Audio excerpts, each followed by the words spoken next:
안녕하세요.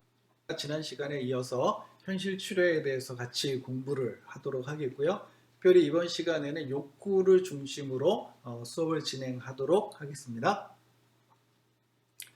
자, 윌리엄 글라서가 말하는 기본적 욕구가 있습니다. 기본적 욕구는 크게 5가지로 구성이 되어져 있는데요.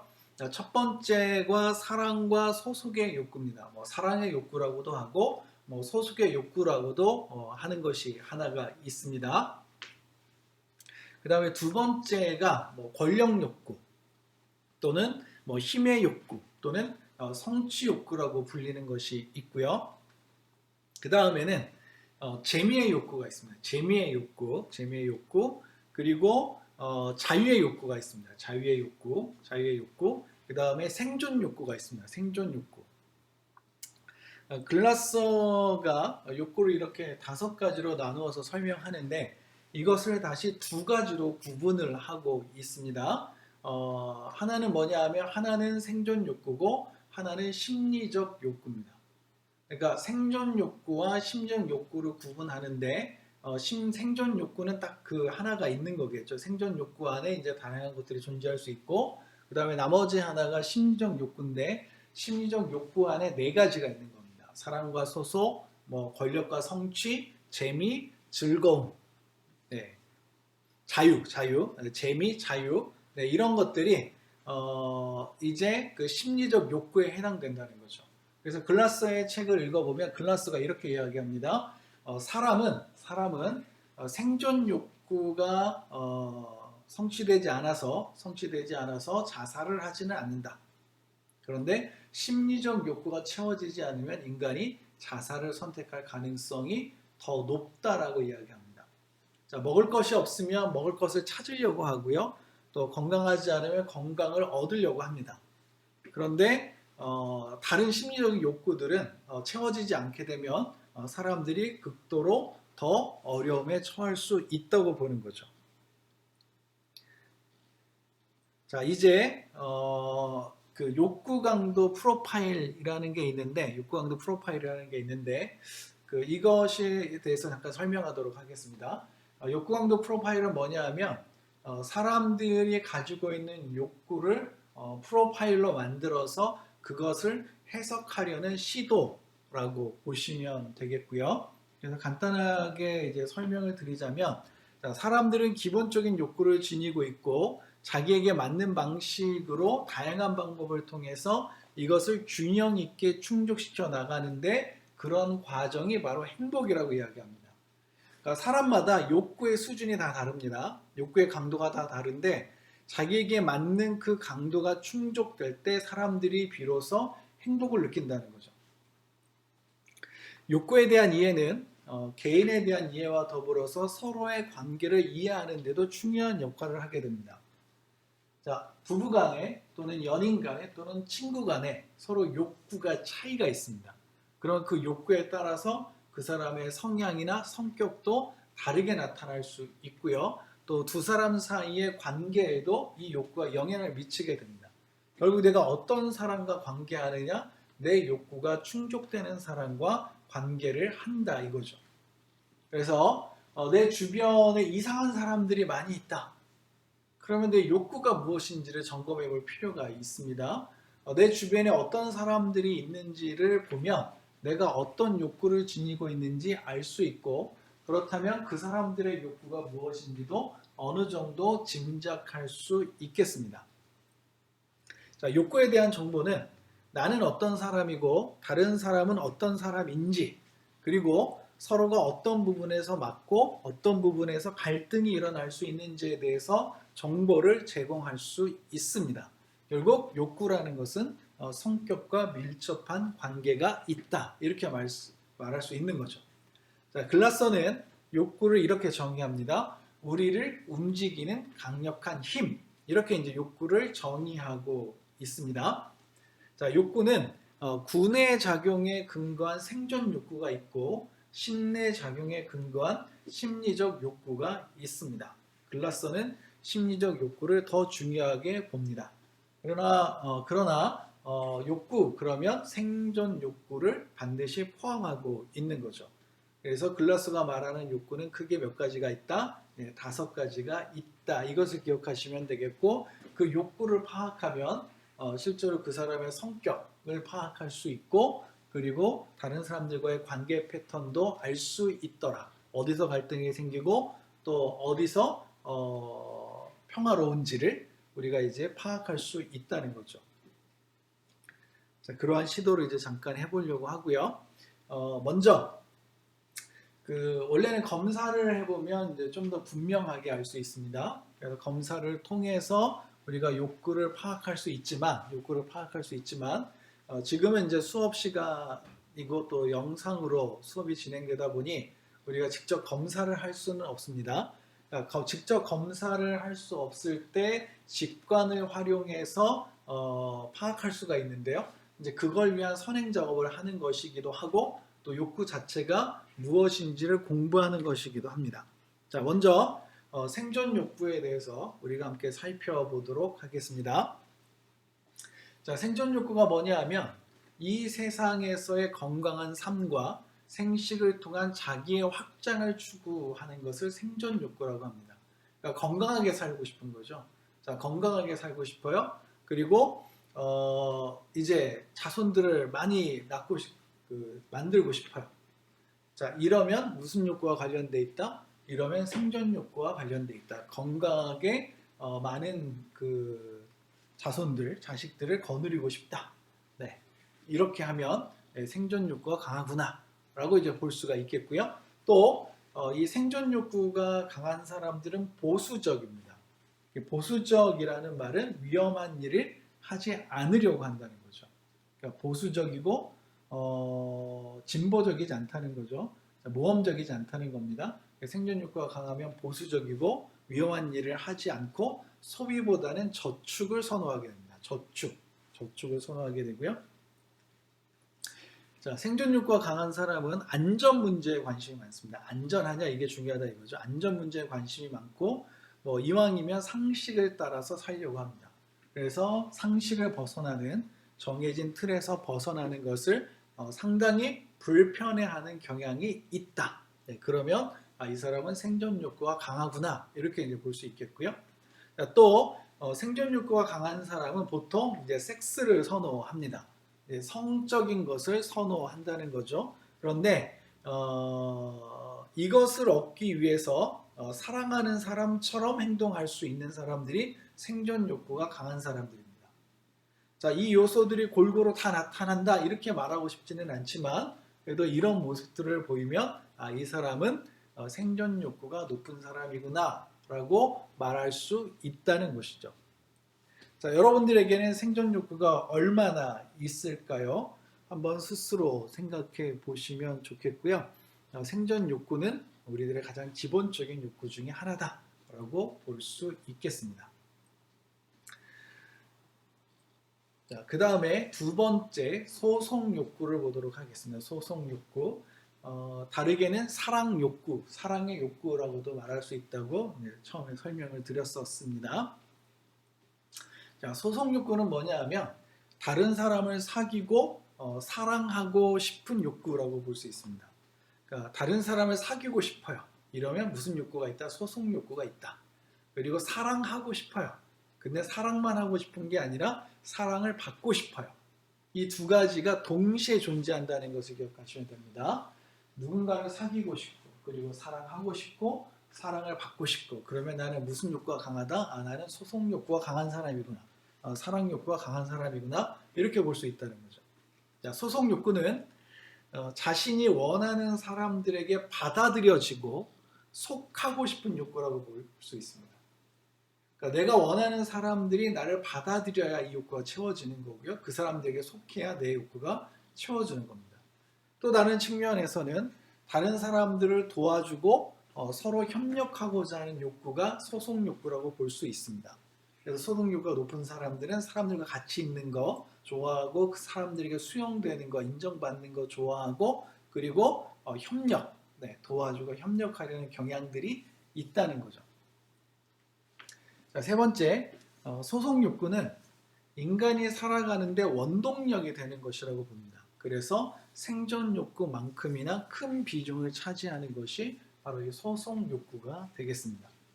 아마도 이제 신학을 하는 우리들의 경우 소송 욕구가 강하다고 말할 수 있지 않을까라는 생각이 듭니다. 그 다음에 마지막으로 소송 욕구는 자신이 다른 사람에게 한 만큼 받고자 하는 욕구가 있으며, 그러니까 내가 해줬으면 뭐 하고 싶다? 그만큼 받고 싶다는 거죠. 자, 이것이 채워지지 않을 경우 마음의 상처를 받기가 쉽고요. 이 상황이 지속되면 그 대상을 바꾸려고 하는 경향이 나타날 수 있습니다. 자, 소송 욕구가 높은 사람들이 자신의 사랑을 베풀어 준다면 우리는 그것을 기꺼이 기쁨으로 감사함으로 받을 뿐만 아니라 그것을 돌려줄 필요가 있습니다. 되돌려주는 거죠. 내가 받은 만큼 돌려줘야 된다는 겁니다. 근데 반응이 없으면, 돌려주지 않으면 이 소송 욕구가 높은 사람들은 상처를 받습니다. 상처를 받고, 그리고 그 상황이 지속되면 대상을 받게 되는 거죠. 다른 말로 하면 내가 누군가를 사귀고 있었는데 내가 원하는 반응이 오지 않으면 내가 상대를 바꿀 수 있다는 거죠. 사귀는 상대를 다른 사람으로 바꿀 수 있는 사람들이 이 소송 욕구가 강한 사람들이라고 말할 수 있다는 겁니다. 자, 그 다음에 성취 욕구가 있습니다. 성취 욕구.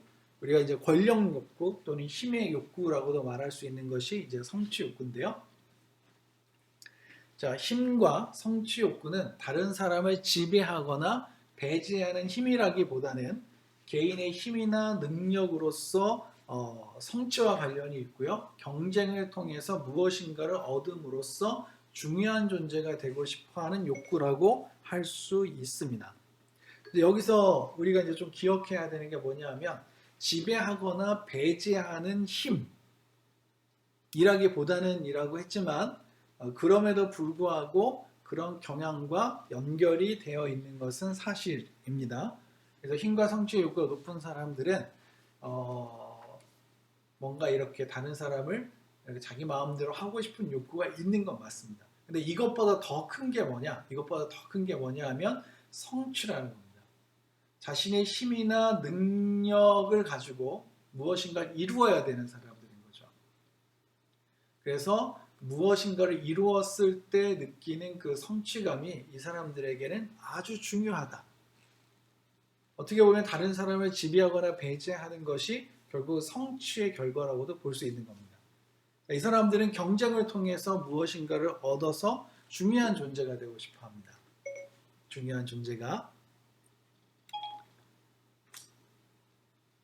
자, 두 번째, 힘과 성취의 욕구가 높은 사람은 다른 사람들로부터 인정과 존중을 받고자 하고요. 이것을 통해서 힘과 성취의 욕구를 충족하게 됩니다. 자, 성취의 욕구가 높다는 것은 인정과 존중이 필요하다는 의미이기도 합니다. 내가 무엇인가를 성취함으로써 그것을 통해서 다른 사람들로부터 인정받고 싶고 존중받고 싶은 거죠. 자, 세 번째, 힘과 성취의 욕구를 성취하는 데 가장 효과적인 것은 누군가가 자신의 이야기에 귀를 기울여 주는 것입니다. 인정을 받는다는 것은 누군가가 내 말에 귀를 기울여 주는 것이라고 볼 수 있습니다. 우리가 언제 무시당하냐고 느끼냐면, 내가 자극을 내가 어떤 말을 했는데 상대방이 반응하지 않을 때, 상대방이 그것을 받아들이지 않을 때, 그때라고 볼 수 있죠. 그래서 보통 엄마들이 아이들에게 화를 낼 때 보면, 너는 왜 내 말을 안 듣냐? 자, 이 말은 아내가 남편에게 하는 말이기도 하고 또 친구 간에도 이루어질 수 있는 말이기도 합니다. 왜 내 말을 안 듣냐? 왜 내 말을 안 듣냐? 무슨 말인가요? 지금 무슨 욕구가 충족이 안 되고 있다? 성취의 욕구, 권력 욕구, 힘의 욕구가 채워지지 않고 있구나 라고 생각하시면 되겠습니다. 근데 누군가 내가 말했더니 내 얘기를 잘 들어줘요.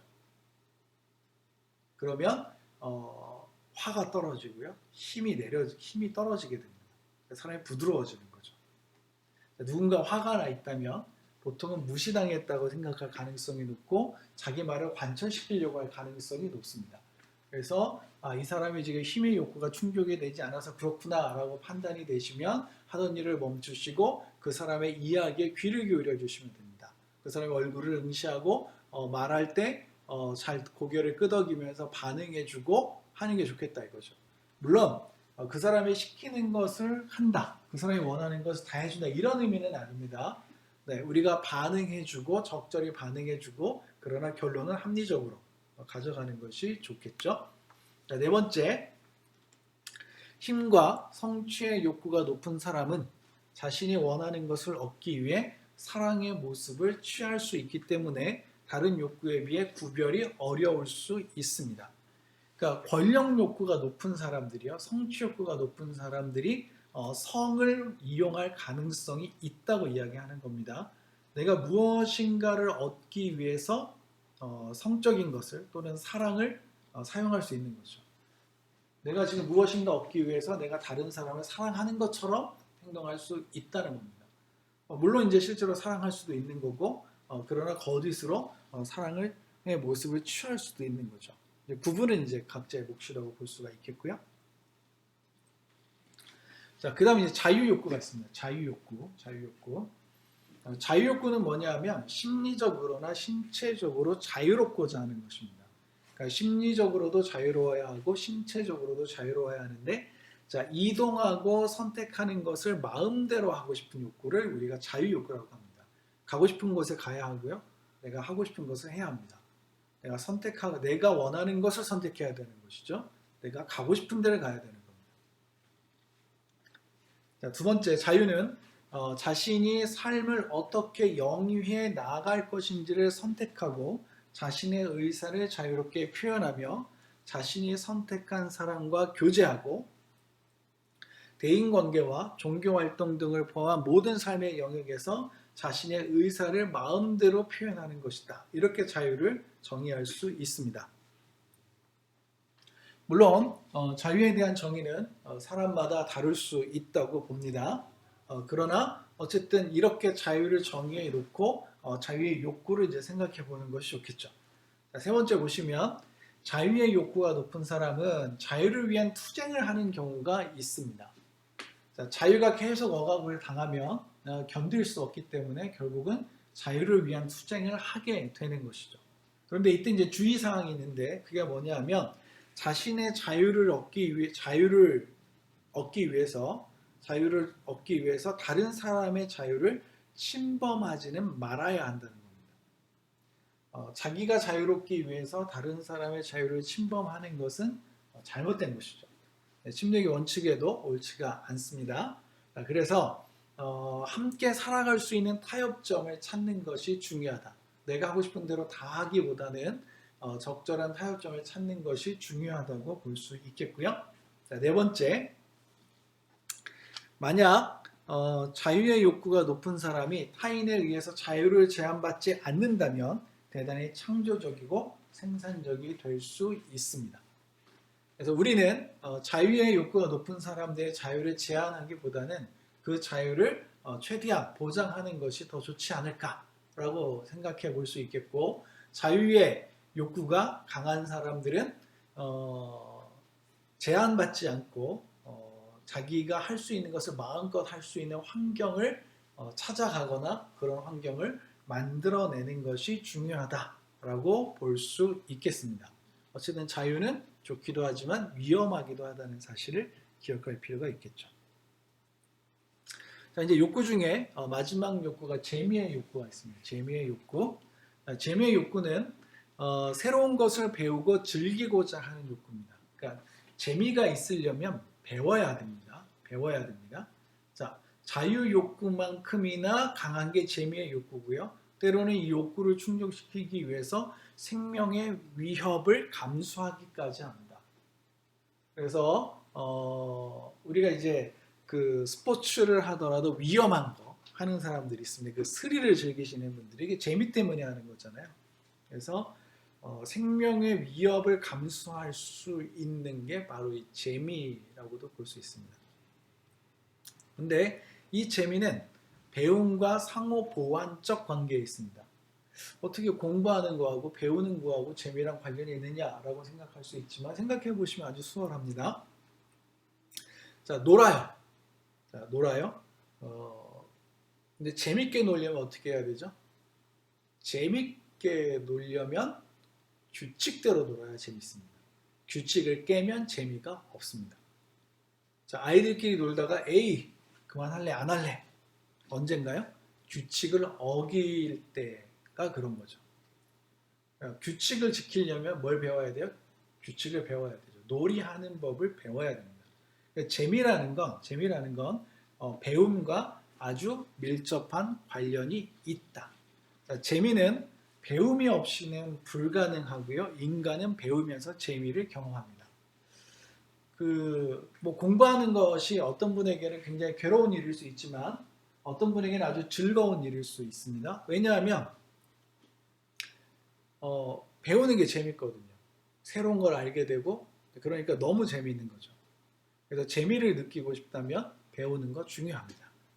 자, 친밀한 관계에서 재미는 두 사람을 묶어주는 사랑의 시멘트다. 이런 이야기를 글라스가 하고 있는데 어쨌든 우리가 친밀하게 누군가와 관계를 하고 있다면 두 사람 사이에서 뭐가 필요하다?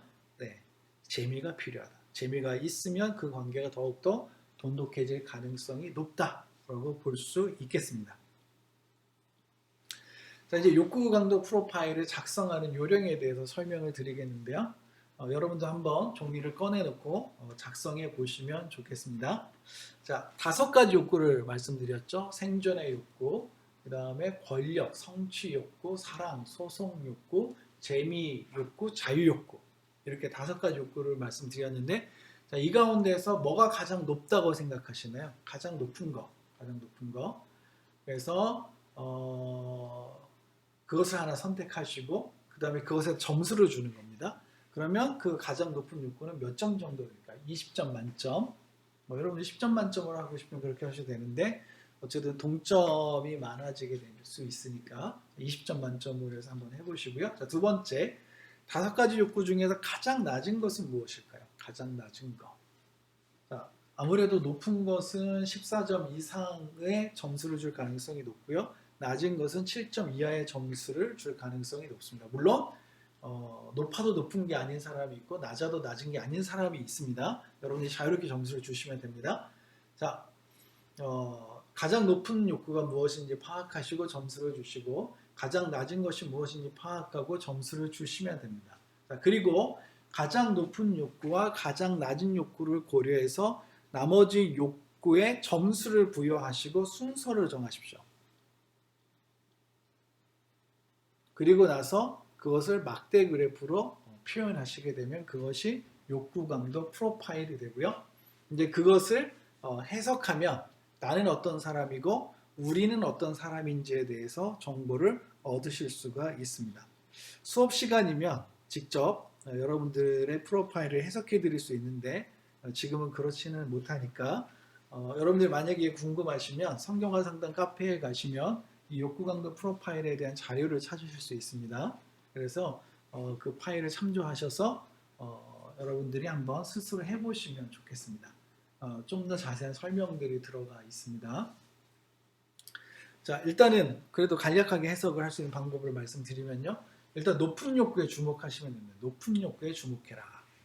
그래서 이 높은 욕구가 개인의 성향을 좌우하거든요. 그래서 제일 높은 거, 그리고 그것과 점수가 유사한 것들이 다른 것들이 있다면 그것에 주목하시면 됩니다. 자, 두 번째는 낮은 욕구에 주목하시면 됩니다. 그러니까 높은 욕구도 중요하지만 그에 못지않게 낮은 욕구도 개인의 성향에 영향을 미치게 되죠. 그 다음에 두 사람 이상의 검사를 했을 때는 차이가 나는 부분에 주목하시면 됩니다. 그리고 또 비슷한 영역에 주목하실 수 있습니다. 예를 들어서 힘의 욕구가 둘 다 높다. 그러면 이 두 사람 사이에는 갈등이 일어날 가능성이 높겠구나. 이렇게 이제 보실 수 있는 거죠. 두 사람 다 사랑의 욕구가 높다. 이 사람들은 잘 지낼 가능성이 높겠구나. 이렇게 이제 생각하시면 되겠습니다. 한 사람은 생존의 욕구가 높고 한 사람은 생존의 욕구가 낮다. 그러면 한 사람은 돈을 막 쓰겠고 한 사람은 절약하려고 하겠구나. 이런 차이들이 이제 서로를 끌리게 만들고 그래서 관계가 시작이 되는데 그러다 결국 그것이 관계를 깨트리는 중요한 요인이 되기도 합니다. 자세한 설명은 여러분들이 성경과 상담 카페에 있는 자료를 확인하시면 되겠고요. 그 베프티스트 글을 모아놓은 쪽이 있으니까 여러분들 한번 확인하시면 좋겠습니다. 자, 두 번째 시간 이렇게 마치도록 하겠습니다. 수고하셨습니다.